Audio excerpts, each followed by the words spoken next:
се наоѓаме пред храмот во селото Разлоси, кој е посветен на светите цар Костадин и царица Елена.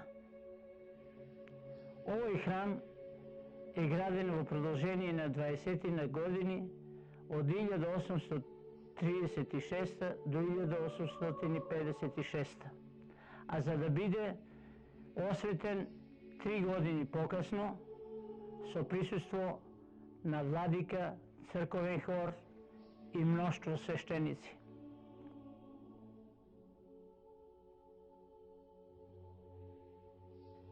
Првиот свештеник кој раководил со изградбата на храмот е поп Стојан Разловечки, но имало и ктитори и други помошници кои се насликани на западниот дел од зидот на самиот храм. За време на турското робство, за време на востанието, фреските биле премачкани со малтер и вар, за да не ги препознаат ликовите на организаторите на востанието, кои биле и црковни првенци.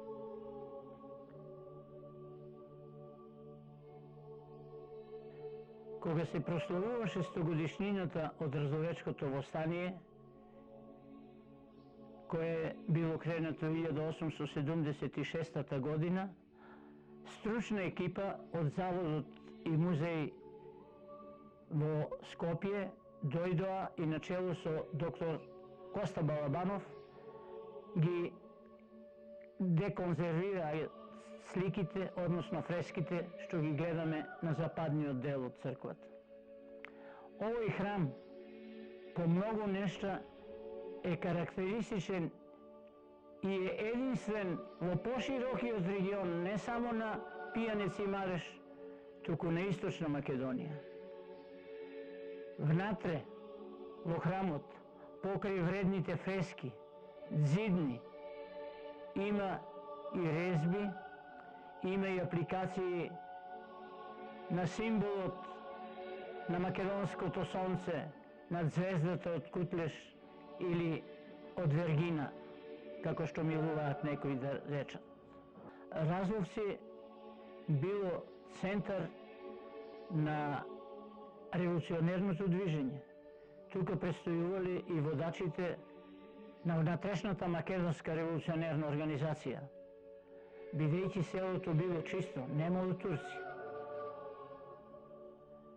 Овде Димитар поп Георгиев Беровски, кој бил зет на поп Стојана за помладата ќерка, го продала својот имот во Берово и заедно со дедо му поп Стојан одат во Солун да набават оружје за востаниците за познатото Разловечко востание, кое се кренало на 20 мај 1876 година. Познато е тоа дека на местото Калаѓерџево се одржале советувања за почеток на востанието, а советувањата ги раководил Димитар поп Георгиев Беровски и неговиот дедо поп Стојан.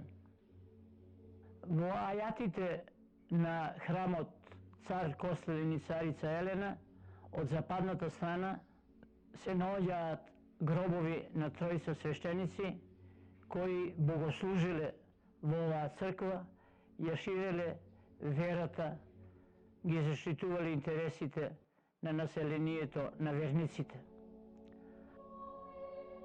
А внатре во црквата карактеристично е тоа што има неподвижен сад во кој ги крштевале новороденчињата, и тоа е реткост во македонските цркви и манастири.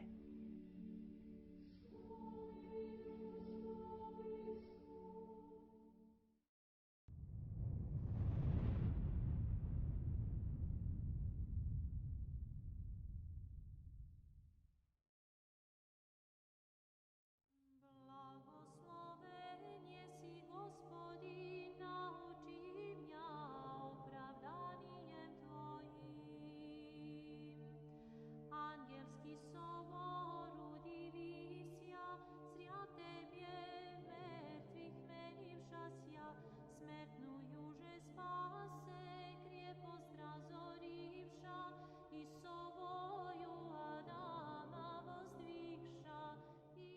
Се наоѓаме во селото Селник, пред храмот посветен на преподобна Параскева или во народот позната како Света Петка.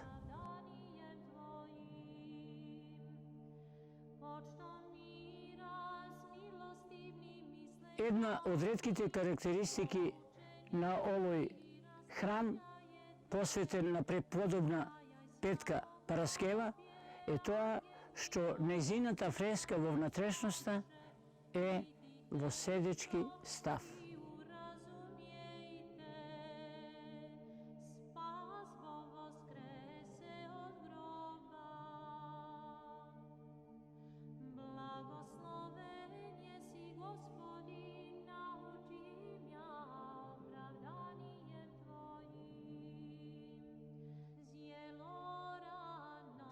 Овој храм датира некаде според едни документи од 14 и од 15 век, според други од 17 век. За жал, нашата наука се уште не го утврдила точното време на градбата, на настанувањето на овој храм. Карактеристично е тоа што има многу оригинални икони и фрески.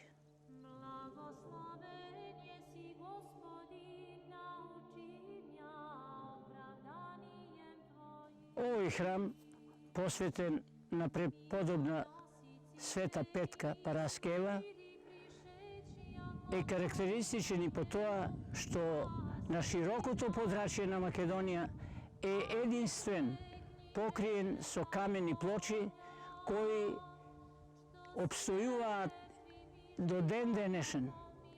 Имало уште два такви храмови во Западна Македонија и во Егејскиот дел, но тие сега се реконструирани, така да останува Селничката црква единствена, која му обстојува на забот на времето.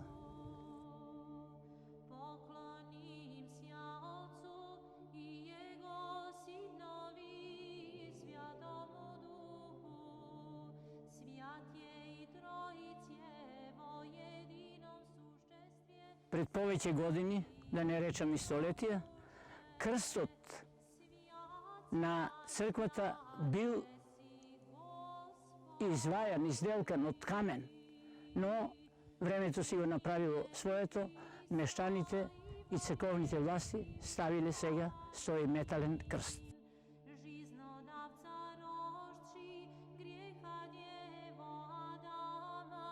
Подобната светица Параскева, во народот позната како Света Петка, на која и е посветена црквата во Селник, е родена во градот Иконија, Мала Азија, во денешна Турција. Таа потекнувала од многу богато семејство, кое целосно било предадено на Христовата вера и го следела неговиот пат. Карактеристично за ова село, за ова место е тоа што народните обичаи и традиции почнаа да се возобновуваат.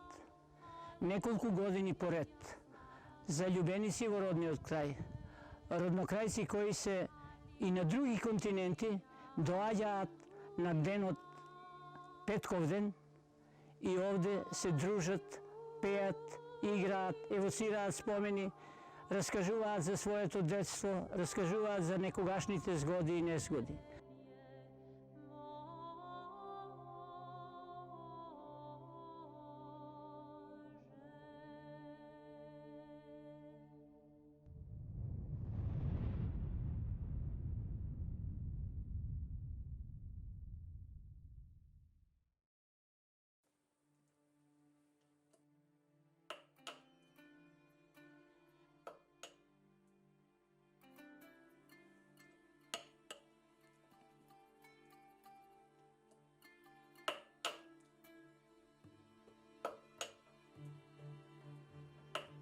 Црквата е изградена 1818 година и е посветена на Свети Архангел Михаил.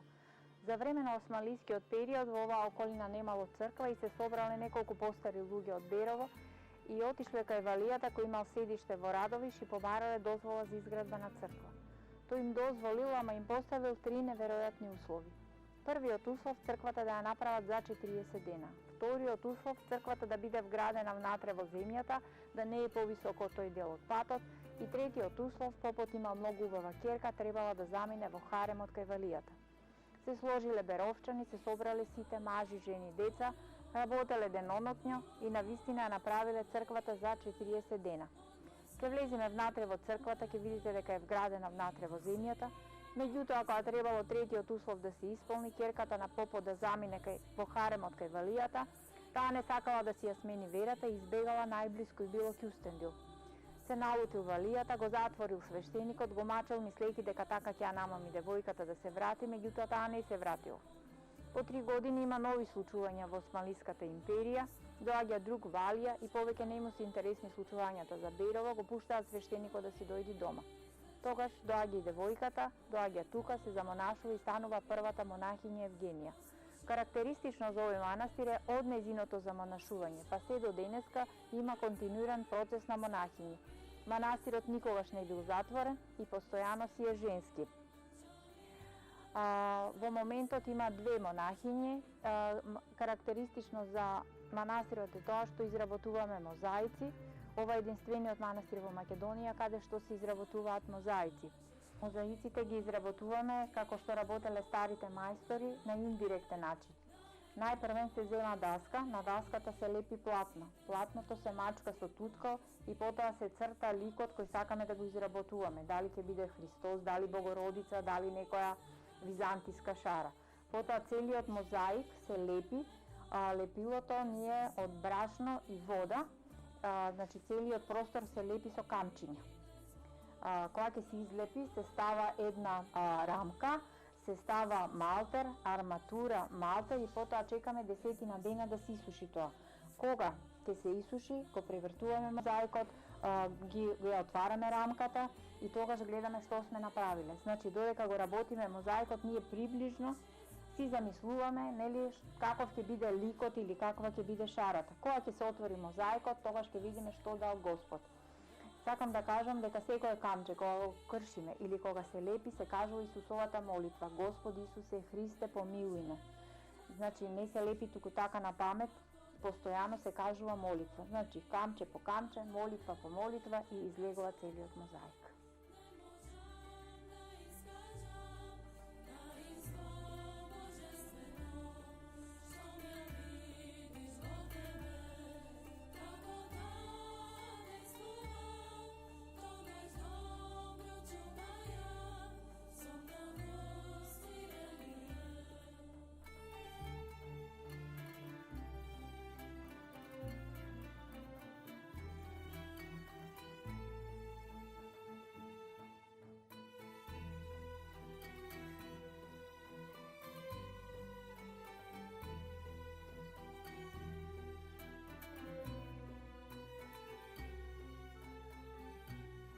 Во црквата имаме интересна икона на Дедо Ное, која од Стариот Завет се наоѓа на иконостасот.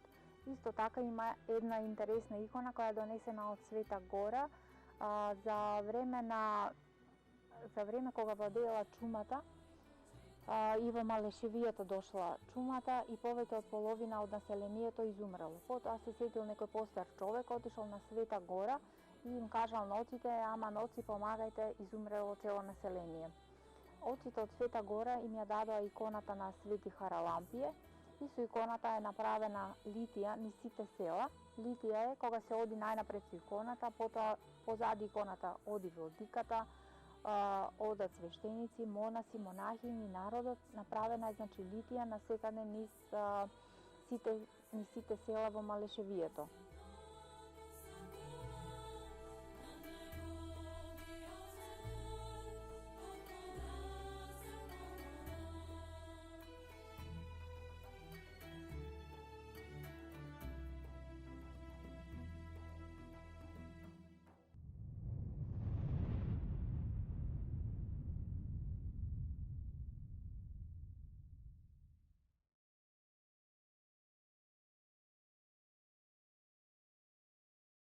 Tebi, Majko Božja, tebi duša kliče, tebi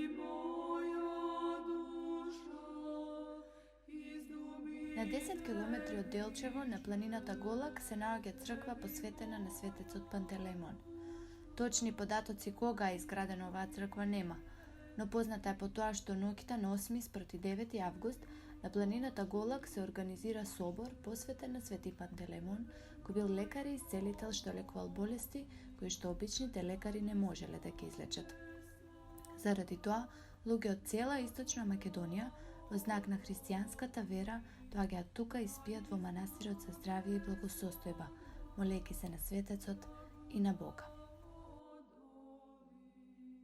Свети Пантелеймон е роден во градот Никомидија во 3 век. По раѓањето бил наречен Пантелеон, што значи во се како лав. Но подоцна тоа име било заменето со Пантелеймон, што значи се милостив. Во младоста најмногу го интересирала медицината. Според преданијата, Пантелеймон му има помогнато на некој слеп човек да си го врати видот и со тој потек ги раскневил лекарите.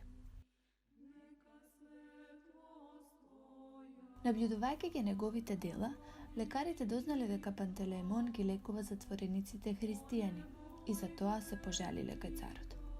Царот, кога го повикал, го прашал каква вера исповеда и му рекол дека треба да ја исповеда верата на многуте богови. Тој му рекол: "Јас сум се откажал од лажните богови и го прославувам Христа."